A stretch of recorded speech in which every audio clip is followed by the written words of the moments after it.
제가 먼저 11절 읽기를 시작합니다.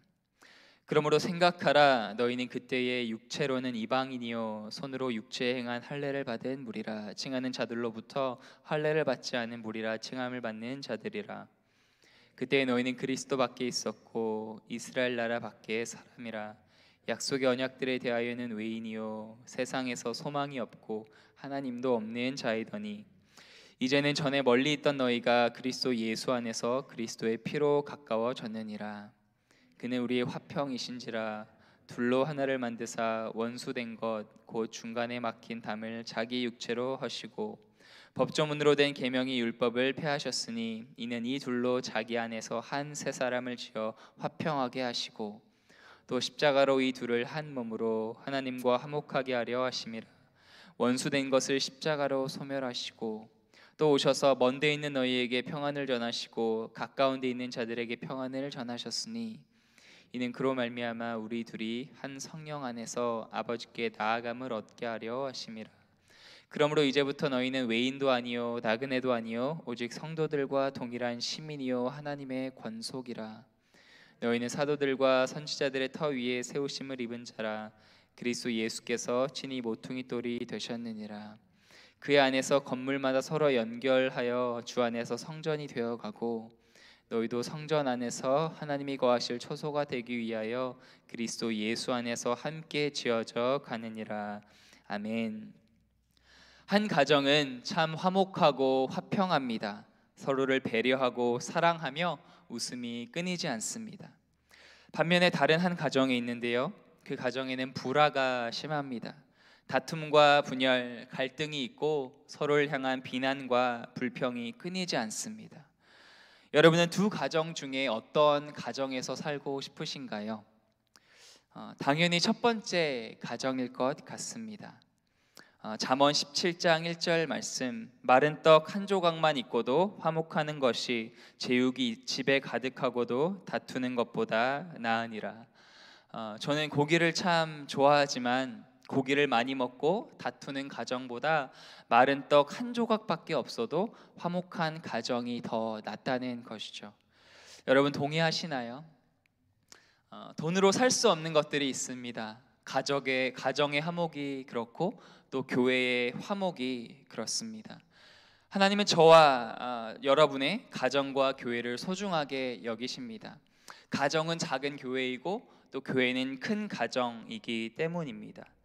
제 뒤에도 십자가가 걸려 있는데요, 십자가는 기독교 복음의 상징이죠. 성경의 절정이 십자가 사건이고 하나님께서 저와 여러분을 향한 그 사랑을 확증하신, 증명하신 사건이 바로 십자가 사건입니다. 그런데 십자가는 수직과 수평이 교차함으로 이루어지게 되죠. 우리의 죄로 인해 끊어졌던 하나님과의 수직적 관계가 십자가를 통해 회복됩니다. 또 십자가를 통해 사람과 사람 사이에 분열되고 나뉘고 싸움으로 인해서 단절되었던 그런 수평적 관계가 회복됩니다. 그 수직과 수평이 만나는 지점에 바로 예수 그리스도께서 십자가에 달리신 것이죠. 그래서 십자가는 화목의 십자가입니다. 에베소서 2장 상반부가 우리와 하나님과의 수직적인 그런 화목을 말씀하고 있다면 오늘 본문인 하반부는 성도와 성도 간의 수평적인 화목을 말씀합니다. 바울이 에베소서를 기록할 당시에 유대인과 이방인 사이에는 막힌 담이 있었어요. 인간의 힘으로는 도저히 무너뜨릴 수 없는 담이 있었습니다. 그 당시에 있던 헤롯 선전에는 4개의 뜰이 있었는데요, 가장 안쪽부터 해서 제사장의 뜰이 있었죠. 제사장만 들어갈 수 있는. 그리고 그 바깥쪽에는 이스라엘의 뜰이 있었습니다. 이스라엘 남자들만 들어갈 수 있는 곳. 그리고 그 밖에는 여인들, 이제 이스라엘 여자들이 갈 수 있는 뜰이 있었고, 가장 바깥쪽에는 이방인의 뜰이 있었습니다. 그리고 이방인들이 안쪽에는 근접도 접근도 하지 못하도록 이렇게 벽이 있었는데요, 그 돌 비문에는 침입 금지, No Trespassing 사인이 있었습니다. 여러분도 이렇게 저희도 보면 No Trespassing 사인이 많잖아요. 하지만 가끔 모르고 또 알고도 이렇게 밟기도 하지 않습니까? 하지만 그 당시에 이방인이 이 침입 금지 No Trespassing을 어기고 그 안으로 들어갔을 때 위반 시의 처벌은 사형이었습니다. under the penalty of death. 참 무시무시하죠. 그래서 우리는 어떻게 보면 no trespassing 그렇게 심하게 생각하지 않을 수 있지만 이 유대인과 이방인 사이에는 이방인은 도무지 근접도 할 수 없는 그런 담이 있었어요. 그런데 유대인과 이방인 사이에 그 막힌 담을 예수님이 자신의 피로 허무셨죠. 14절 말씀. 그리고 십자가에서 죽으심으로 한 새 사람 교회를 지어서 화평하게 하셨습니다. 15절. 그리고 둘 사이에 원수된 것을 소멸하고 한 몸으로 하나님과 화목하게 하셨습니다. 16절. 그리고 모두에게 평안을 전하시고 17절. 둘이 한 성령 안에서 하나님 아버지께 나아가게 하셨습니다. 18절. 그리고 유대인과 이방인이 동일한 시민이요 하나님의 권속 패밀리가 되게 하셨습니다. 바로 그게 19절 말씀이죠. 놀라운 말씀입니다. 그 당시에 이방인과 유대인의 관계를 생각해 봤을 때 이런 담이 무너지고 어떻게 보면 한국 시민이다 미국 시민이다 우리가 올림픽 때 보면 되게 그런 이렇게 하나된 마음을 주잖아요. 서로 응원하면서. 근데 그런 한 시민을 넘어서서 패밀리가 됐다. 한 가족이 됐다. 서로 얼굴도 보기 싫어하고 밥도 먹지 않는 관계가 패밀리가 됐다. 정말 놀라운 말씀이죠. 그것이 바로 복음의 능력이고 사도 바울이 에베소서를 통하여서 얼마나 복음이 우리에게 실제적인 것인지 얼마나 이 하나님의 화목과 또 서로의 화목을 이루는 놀라운 메시지인지 바울이 선포하고 있습니다. 그런데 우리는 교회 안에서 같은 한국 사람인데도 심지어 화목하지 못한 지체들이 있죠. 하나님과는 화목하고 하나님은 너무 좋고 하나님은 사랑하는데 가족과 이웃, 교회 형제 자매들과는 화목하지 못한 경우가 있습니다. 십자가는 수직과 수평이 만나야만 이루어지는데 무엇이 잘못된 것일까요? 우리는 어떻게 서로 화목할 수 있을까요? 오늘 본문 말씀에서 두 가지를 배울 수 있습니다. 첫 번째, 예수님이 우리 삶과 교회의 모퉁이돌이심을 기억해야 합니다. 20절 말씀 한 번 더 보시겠어요? 너희는 사도들과 선지자들의 터 위에 세우심을 입은 자라. 그리스도 예수께서 친히 모퉁이돌이 되셨느니라. 여러분 모퉁이돌을 아시나요? 코너스톤. 건물을 지탱하는 주춧돌로 가장 중요하고 기본이 되는 돌입니다.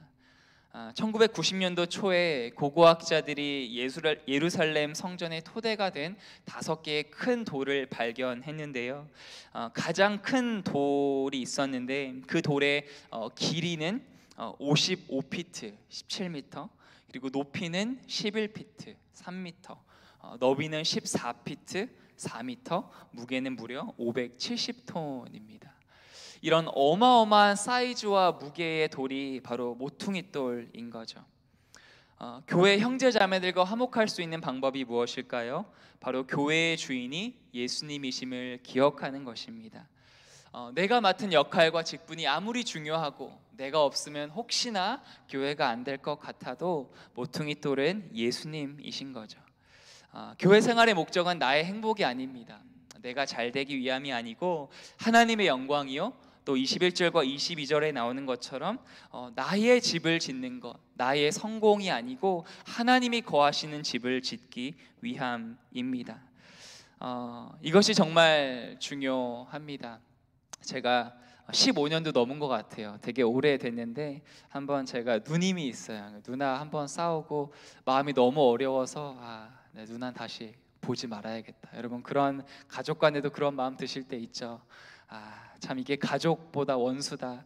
너무 마음이 제가 상처를 받아서 물론 제가 잘못한 것도 당연히 있었지만 어쨌든 상처를 받아서 나는 이제 누나랑 이렇게 남남으로 살겠다. 그러다가 이제 그렇게 어떻게 자고 밤인가 새벽인가 이렇게 답답한 마음으로 기도를 하다가 하나님께서 그런 십자가의 은혜를 다시 한번 보여주시고 저의 눈을 열어주셨어요. 하나님께서 어떻게 저를 사랑하셨는지, 원수된 저를 어떻게 사랑하셨는지, 죄인 되었을 때. 근데 그 말씀이 이제 제 마음에 이렇게 부딪히니까요, 그렇게 보기 싫고 미웠던 누나가 그렇게 밉지 않더라고요. 그러면서 미안하다 사과하고, 그래서 지금까지는 아니고 뭐 지금도 싸우지만 잘 지내고 있습니다. 여러분 나와 마음이 맞지 않고 힘든 그 사람과 물론 내 노력으로 할 수 있죠. 하지만 궁극적인 답은 여러분도 많이 경험해 보셨겠지만 그 나를 사랑하신 이 십자가에서 정말 죽기까지 나를 사랑하신 그 하나님이 머리가 아니라 내 가슴에 실제로 다가올 때 내가 정말 사랑할 수 없고 정말 용서할 수 없었던 그 사람도 조금씩 더 용납하고 사랑하게 되는 것 같습니다. 그래서 어떻게 우리가 화목할 수 있는가? 교회의 주인, 내 삶의 주인이 예수님이심을 기억하고 그 예수님의 사랑으로 더욱더 나아가는 것입니다. 두 번째, 교회 안에서 서로 화목하려면 우리는 아직 공사 중임을 기억해야 합니다. 21절과 22절 말씀, 그의 안에서 건물마다 서로 연결하여 주 안에서 성전이 되어가고 너희도 성령 안에서 하나님이 거하실 처소가 되기 위하여 그리스도 예수 안에서 함께 지어져 가느니라. 저는 에베소서 말씀을 너무 좋아하지만 특별히 이 말씀을 너무 좋아합니다. 서로 연결되어 있다. 우리가 서로 혼자 살 수 없고 함께 가야 하는데 성전이 되어 가고 있다. 아직 지어져 가고 있다. 그게 무엇이죠? 현재 진행형입니다. 아직 완성되지 않았다는 거예요. 공사 중. 하나님의 교회는 아직 공사 중입니다. 베델교회도 아직 공사 중이고 저와 여러분도 아직 공사 중인 거예요. 이것이 위로가 되는 이유는 여러분 그럴 때 있지 않습니까? 가끔 나는 이렇게 매일 새벽 기도 가고 이렇게 신앙이 10년, 20년, 30년이 됐는데 왜 아직도 이런 것으로 넘어지고 이 사람을 사랑하지 못하고 용서하지 못하는가? 내 자신이 혹시 한심하고 이렇게 낙심될 때가 있지 않습니까? 여러분 표정을 보니까 저만 그런 것 같은데 저는 자주 그래요. 그럴 때 이 말씀이 위로가 되는 것은 하나님의 God is not done with me yet. 아직 나를 지어가고 계시고 공사하고 계시고 만들어가고 계신다. 그것이 은혜가 됩니다. 비전 채플을 하나님의 은혜로 짓지 않았습니까? 근데 여러분 다 경험했잖아요. 팬데믹을 지나면서 그 앞에서 기도해야 하고 그런데 이 건물이 지어질지 그 공사하는 모습을 보았다면 그 모습만 보았다면 우리가 어떻게 그 보면서 이 건물은 언제 지어지나 그러지 않았잖아요. 믿음으로 그 지어질 것을 바라보고 기도해서 지금의 아름다운 성전이 지어지게 되었습니다. 자녀들도 그런 것 같아요. 특별히 중고등부 저는 사역을 하고 있으니까 부모님들이 자녀들이 사춘기가 돼서 이제 말을 안 들어요. 방문을 닫고 들어가서 나오지를 않아요. 여러분 자녀를 바라볼 때 어떻게 해야 되죠? 현재의 모습이 아니라 하나님이 이 자녀를, 이 사랑하는 자녀를 나에게 주셨고 그 전에 하나님의 자녀이기 때문에 하나님이 이 자녀를 만들어가고 계신다. 예수님의 형상으로 만들어가고 계신다. 그래서 현재의 모습이 아니라 미래의 모습을 바라보는 것이죠. 믿음으로. 그래서 쟤 왜 저래? 그런 게 아니라 이 자녀가 하나님이 사랑하는 자녀, 하나님의 자녀이다. 교회는 성자들을 위한 박물관이 아니라 죄인들을 위한 병원이다라는 말을 혹시 들어보셨나요? 저는 이 표현을 참 좋아합니다. 교회는 성자들을 위한 박물관이 아니라 죄인들을 위한 병원이다.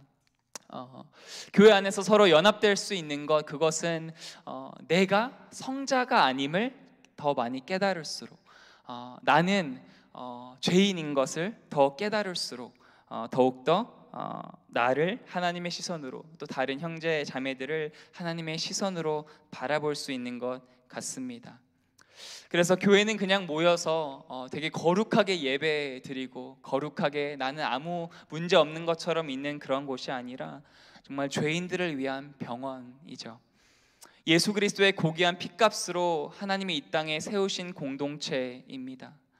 마음 맞는 사람들이 모여서 교제하는 사교 클럽이나 좋은 일 하는 사회 봉사단체가 아닙니다.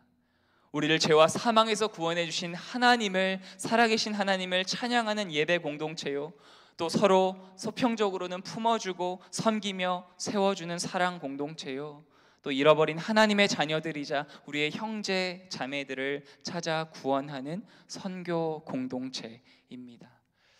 교회는 성자들을 위한 박물관이 아니라 죄인들을 위한 병원이다. 이것을 꼭 기억했으면 좋겠습니다. 히브리서 말씀을 나누고 말씀을 마무리하겠습니다. 히브리서 10장 23절에서 25절에 보면 히브리서는 핍박받는 그 당시에 그리스도인들을 이렇게 격려하기 위해서 믿음으로 끝까지 선한 싸움을 싸우십시오 격려하기 위해서 히브리서 기자가 성령의 감동을 통해서 쓴 책인데요.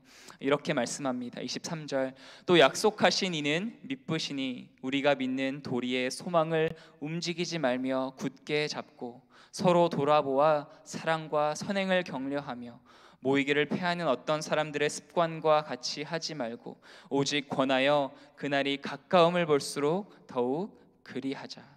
아멘. 첫 번째는 이 우리가 믿는 믿음의 소망 예수 그리스도를 굳게 잡으라는 것입니다. 정말 이스라엘 하마스 전쟁만 봐도 우크라이나 러시아 또 이런 지진들을 봐도 소망이 없잖아요.